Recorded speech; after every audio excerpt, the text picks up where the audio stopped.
All right. The book I'm going to talk about is Time and Money. Looks like this. You can order it at laissez-faire books. In fact, I recommend that's about the only place that you should think about buying it, because you can buy it at a reasonable price, something like $29.95. If you buy it from Routledge, you spend $100. I haven't met anyone yet who's actually done that. Okay. And it turns out to be one of my disappointments about the book is the pricing that Routledge has. If you look in the book, and there'll be copies lying around during the weekend, you'll see it has a lot of pictures in it. Okay, a lot of graphs, and about 50 of them, I think. But I'll promise you today, I'm not going to draw any of the graphs here on Lou's wall. Instead, I want to do a little bit of storytelling just to explain how I came to write this book, and then some reaction to the book's reception. And in thinking about talking today, I had to decide how far back to go to begin the story. Hans is right. It's almost a lifetime project. It begins well before I ever met Hans Hoppe. How far back to go? And I have to go back a long ways, partly because it took me a long time to write the book. Once I got started writing it, even that took a long time. But at the same time, there's a lot of prehistory that I think is relevant here that I want to say at least something about. And I'll start by fessing up and saying that my early training was in engineering. My bachelor's degree is in electrical engineering. And I drew a lot of graphs there too, mostly circuit theory and circuits and so on. But I developed certain analytical skills in an engineering program. But somewhere I took a wrong turn and ended up in economics. The short story is that during my military years, I began reading on my own areas where I thought of being fairly weak, and the social studies was certainly prime among them. So I started reading economics, but following my nose and reading those books in economics that I thought seemed right, seemed appealing, seemed to be on the right track. And of course, very soon found my way into the Austrian School. So during my military years, I read lots of Mises, and I read Rothbard, I read Hayek, and a number of others. And so then, coming out of the military, I was in the sort of odd circumstance of having a background in electrical engineering and Austrian economics, at least self-taught in Austrian economics. Decided at that point to study economics formally and get at least a master's in economics, having no idea what mainstream economics was about, because I hadn't followed my nose in that direction at all. And in fact, most of you have read Mises and Rothbard. You know there aren't many graphs and aren't many equations in those books. So I enrolled in a economics program at the University of Missouri at Kansas City. Missouri is my home state. And was immediately, I guess, caught flat-footed with all of the graphics. Any of you, and a lot of you have taken courses formally at universities, and you know that economics, both micro and macro, are full of graphs. And it was awfully difficult for me to see where within those ISLM graphs and aggregate supply, aggregate demand graphs, and all the rest, where within all those were the insights of the Austrian School. They were buried deep. And I think the turning point in my development here came with some discussion with my brother, of all people, who's neither an engineer nor an economist, but instead a graphic designer. Well, that helped, okay. And I remember explaining to him that the Keynesians is sort of a hard nut to crack, because there were all these graphics, and students got a vested interest in these graphics being right or relevant or worthwhile once they had labored hard to actually learn them. And my brother asked me very innocently, well, couldn't you generate some graphics to illustrate the Austrian point of view? And he never realized at the time how much work he cost me. I spent quite a long time doing just that. even at that level, working on a master's degree, I produced a paper that was a forerunner to Time and Money, but based almost exclusively on the early writings of the Austrians on Mises' theory of money and credit. But I developed something that I call Austrian macroeconomics, a graphical exposition, used it as a term paper at Kansas City, and on the basis of that was actually asked by one of the faculty members to present that paper at a professional meeting in Chicago that was upcoming. He had given me a good grade on the paper, but I was convinced he hadn't actually read it. He was a Marxist, and I think he weighed it, in sort of a labor theory of value. And so I realized that here I was going to present this paper at Chicago, but nobody, certainly no one who knew anything about Austrian theory, had read it. Well, that's a risky business. You like to have a little feedback before you present a paper at a professional meeting. And so I sent a copy to Murray Rothbard to see if I could get comments from him.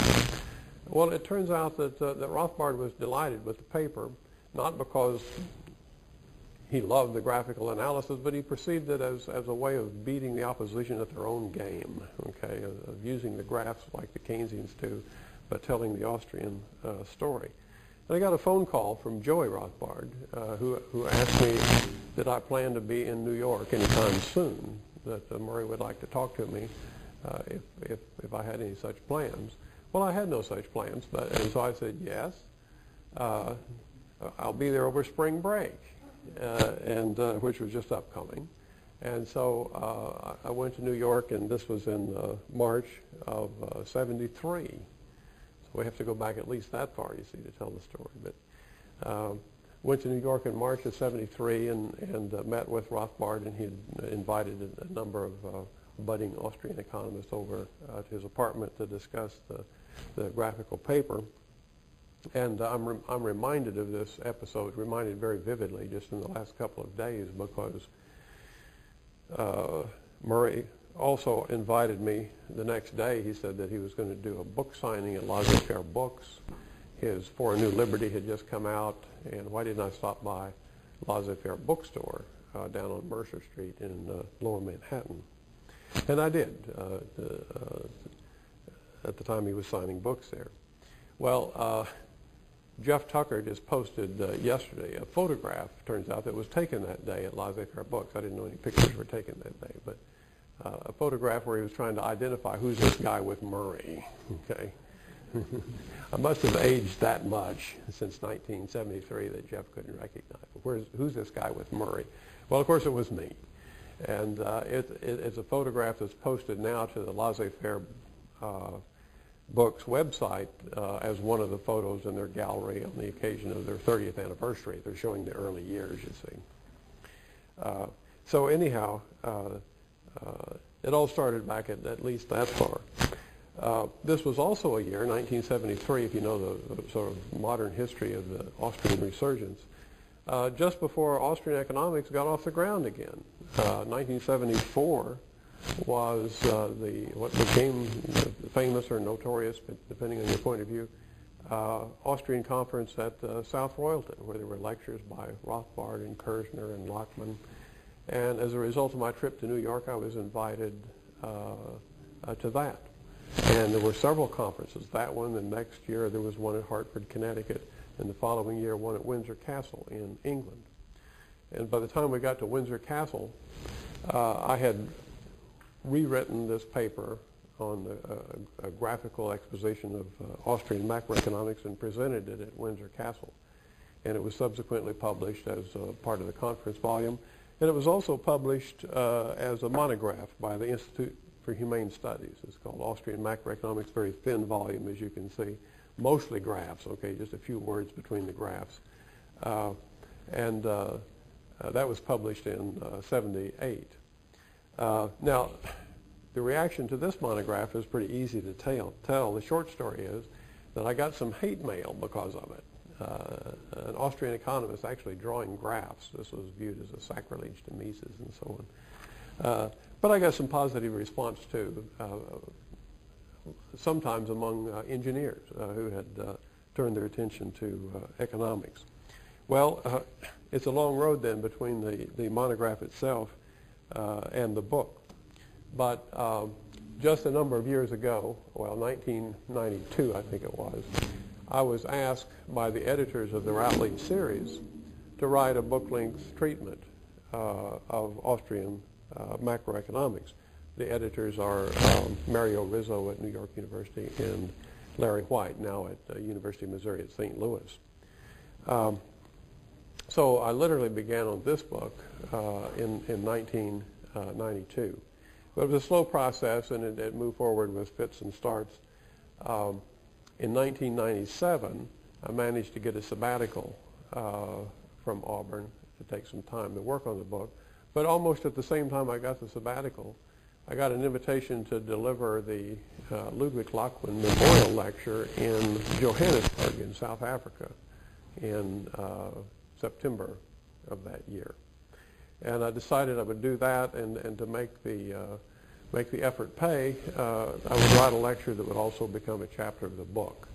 And as sort of a survey of the Keynesian macroeconomics, it shows up as chapter 2 in Time and Money. And while I was at Johannesburg, I was also scheduled to give a talk at the Reserve Bank in Pretoria, the capital of South Africa, and talk about the American experience with chronically large deficits. Well, I gave that paper and turned that into a publication that was first published in South African Journal of Economics, but was later turned into Chapter 6 of this book, where I deal with the issues of deficit finance from an Austrian point of view. So one way or the other, I began piecing together the book. Actually, the graphical layout itself came to me literally during a class. I was teaching intermediate macroeconomics, and with a number of graphs on the board, and I saw how they fit together, that these things gel together, lining up with one another, axis to axis.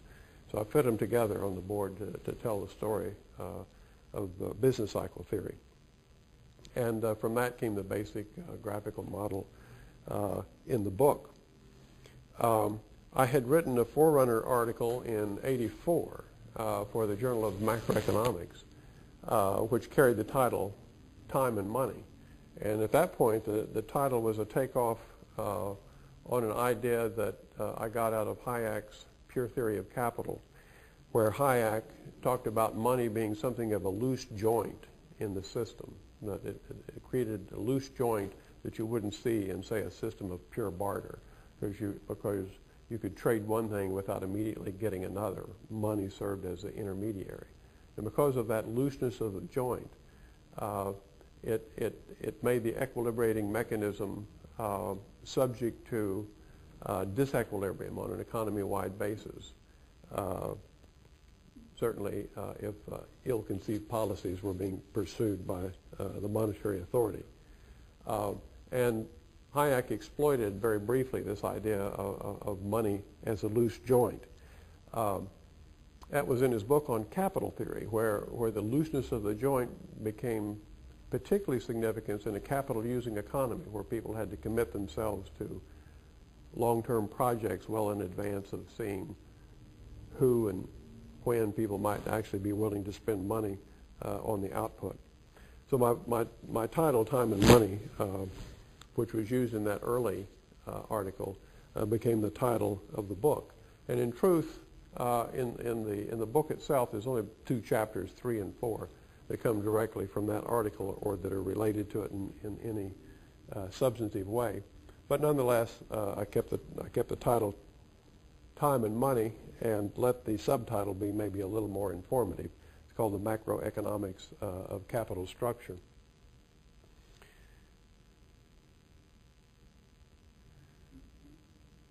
Okay. If you look at the other chapters in Time and Money and their relationship to these core chapters, chapter 3 and 4, what you see is the book turns out to be an exercise in alternative analytical frameworks. The way I put the Austrian theory together, the Austrian graphics together, permitted me to create similar graphics to represent the Keynesian system and another set of similar graphics to represent monetarism, but all with common denominators, graphically speaking, where it became much easier than in conventional macroeconomics to make the translation from one analytical framework to another. So you could put ideas through their paces in either of at least 3 different frameworks to see what the conclusions gave us. And I think this came in particularly handy and useful when it came to comparing Keynes and Hayek. If you've read the literature of the 30s, you know that Keynes and Hayek debated. Well, debate may be not quite the right word. They had some interchanges in terms of book reviews of one another's books, relatively hostile reviews, and with no resolution. I think in so many instances they were talking past one another. And so one of the things I tried to achieve in this book, and I think I've achieved it, is set up a set of analytics where Keynes and Hayek go head to head, okay, where you can see that there's enough of a common core that would be subscribed to by both, that you can see exactly what the two combatants are saying and exactly where they differ, and can evaluate the alternative ideas of Keynes and Hayek. And as you might guess, Hayek comes out on top, okay? He takes into account some critical facts, at least I think are critical, in terms of capital theory that Keynes simply overlooked. So I put Keynes and Hayek head to head, and therefore point up in very explicit ways some of the key fallacies in Keynesianism. Okay, I'd like to turn now just to the question of the reaction to the book. And I've got a short list here in terms of what things I'm pleased with and what things I'm surprised about and what things I'm disappointed about, not too much disappointment. And in fact, a lot to be pleased about. The first thing is there was no hate mail, okay? So I'm already ahead there. Secondly, the people that have reviewed the book and or that have written critiques of it or whatever seem to see the book for what it is in at least 2 dimensions that pleases me very much. One is they see it as, using my own terminology, capital-based macroeconomics. They see it as something much more than just the Austrian theory of the business cycle. Even though the genesis of the book was aimed at creating a device for an exposition of the Austrian business cycle, it turns out that that same framework was suitable for analyzing all sorts of other macro phenomenon that the Austrians simply had not analyzed in a systematic way in the same way that they had analyzed business cycles. So issues such as reform of the tax system from an income tax to a consumption tax, okay? The analytics, the same analytics that I use for analyzing business cycles can be used to analyze the effects of that. Or the effects of public finance or deficit spending, or the consequences of government spending on infrastructure. All sorts of issues that claim the attention of mainstream economists can also get attention from the Austrians, and significantly with the use of this one single macroeconomic model. So I was pleased that the book is seen for what it is, in the sense that it's a fairly widespread macroeconomic theory and not just a business cycle theory. And beyond that, I'm pleased that it's seen, again, for what it is, as an exercise in comparative analytical frameworks. The Keynesians going head-to-head with the Austrians, and the monetarists being brought into the picture too in their own separate chapters near the end of the book, because that's what it's intended to be. And in fact, maybe one of the most stinging criticisms, one that I'm going to deal with when I'm going to write a paper that answers some of the criticisms in the quarterly journal.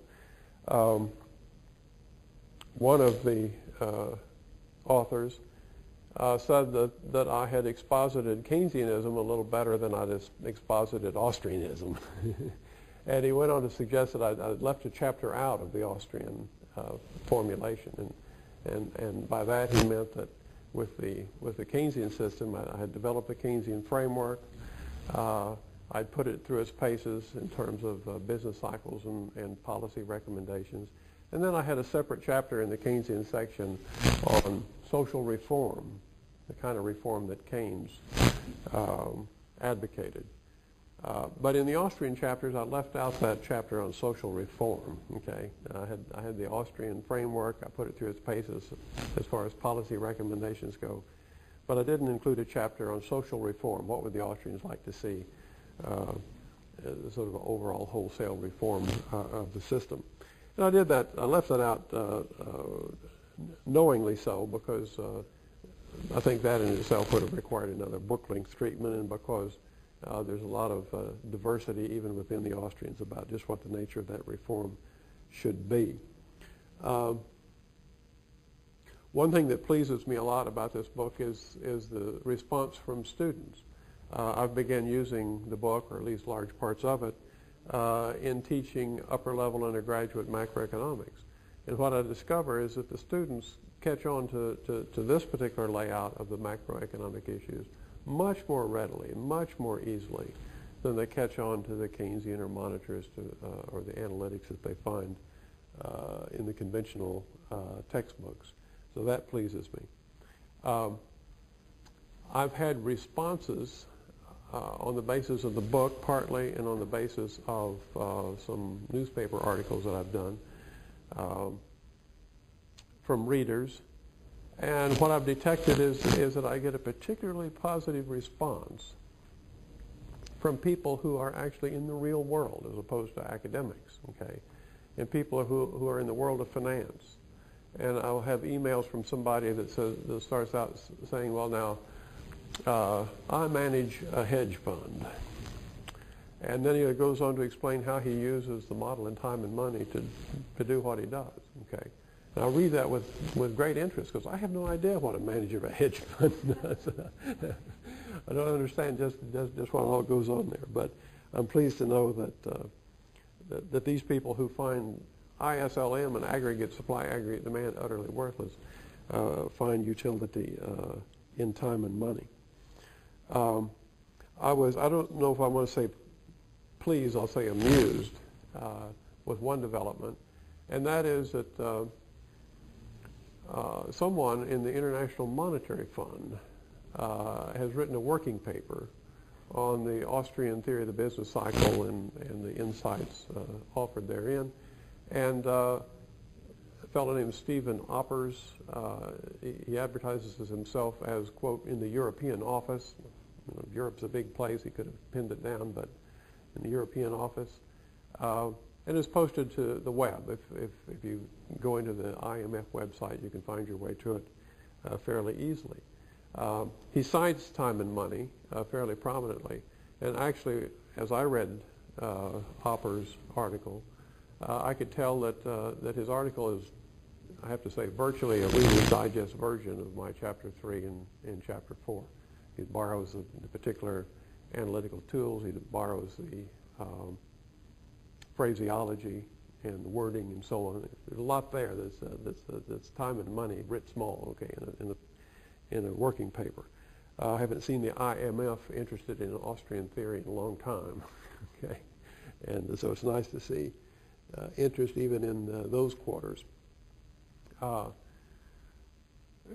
One thing that surprises me about the reaction to the book, and there'll be more about this in the paper that I give on Saturday at this conference, is a certain reaction from the Austrians themselves about key aspects of the graphical construction. That I've used the very familiar sophomoric production possibilities frontier in order to illustrate some points. And I'm very explicit about defining that frontier in terms of sustainable levels of output. And as soon as you define it that way, that means that the economy can push beyond that frontier, it can be pushed beyond that frontier, but not on a sustainable basis. Okay, the economy can be overheated, if you want to look at it in terms of the modern vernacular. Can push beyond the frontier, but not on a sustainable basis. Well, a number of people have reacted to that and insisted that the frontier is some kind of an absolute physical limit, that it never can be surpassed at all, even temporarily. And that surprises me, because I think it's I think the subjectivist insights of the Austrian School suggest that a construction of my sort is much more compatible with Austrian theory than one that's defined in physical terms. And also with that PPF defined that way, it's much more consistent with mainstream constructions, and therefore allows the Austrians to speak much more easily to the mainstream and show just where the differences are. So I'm a little surprised that construction is seen as unique to me. If there's anything unique, it's only in my being explicit about what that frontier means.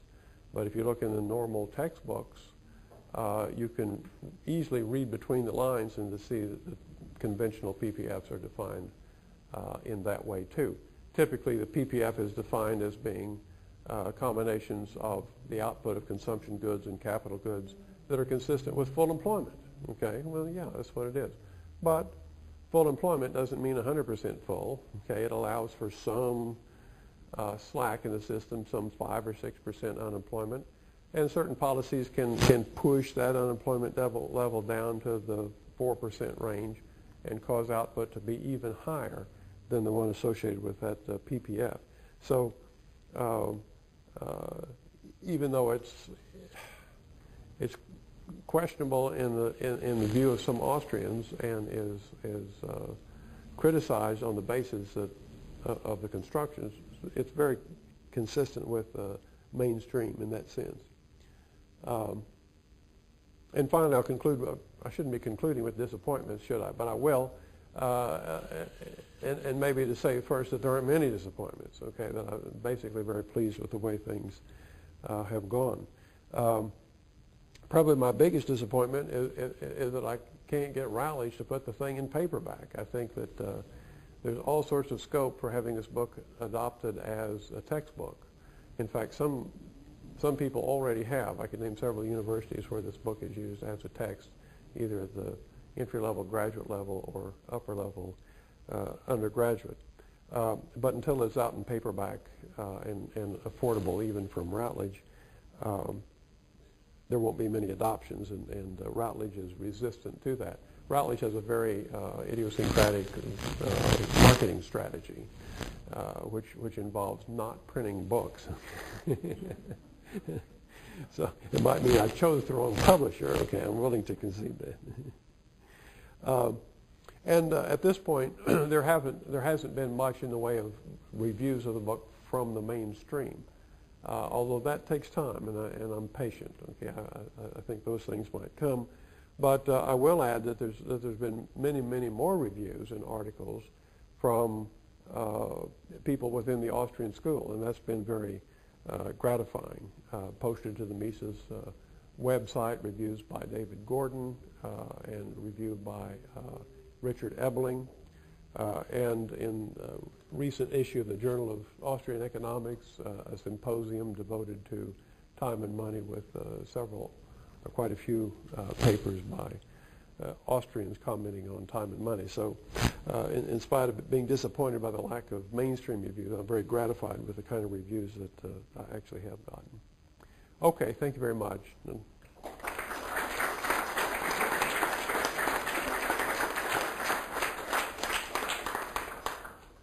Who's got burning? Any quick questions that Olga can handle right now? Otherwise, as I suggested, we will have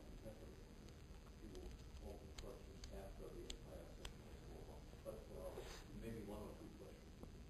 Anybody got any burning macroeconomic questions? If not, we'll turn the floor over to Hans.